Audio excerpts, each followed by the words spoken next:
The Argument by Elizabeth Track. Blip and Dit-Dit were walking to school one day.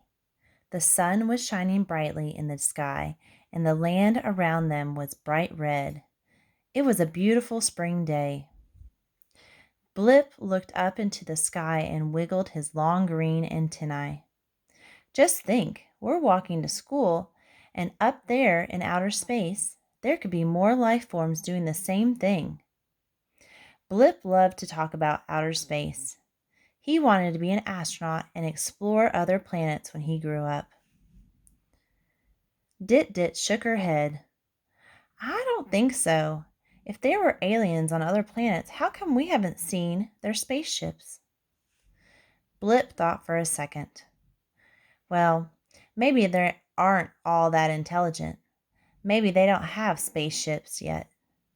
But I bet that Earthlings are working really hard to figure out all the science so we can finally meet. Dit-Dit laughed. Earthlings? There's no such thing as Earthlings. Nothing could live on a planet covered in liquid water.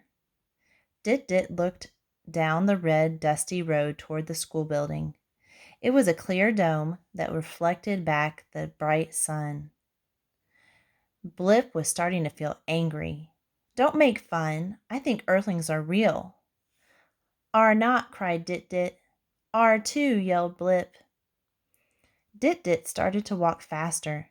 She was so angry that she didn't want to be near Blip any more. Blip started walking and kicked a small red pebble down the road. He was mad too, but he couldn't really remember why. Dit-Dit was his best friend, and he didn't want to walk to school by himself. Blip looked up and could see Dit-Dit's backpack and green ponytail. She was starting to slow down. Dit-Dit, wait! He ran to catch up. Dit-Dit turned to look at Blip. I'm sorry, they both cried at the same time. Me too. Again they spoke together. Then they laughed. Let's not argue about something so silly again, Dit-Dit said. She wanted to add that the whole idea of Earthlings was silly, but she didn't want to hurt Blip's feelings. Deal, said Blip.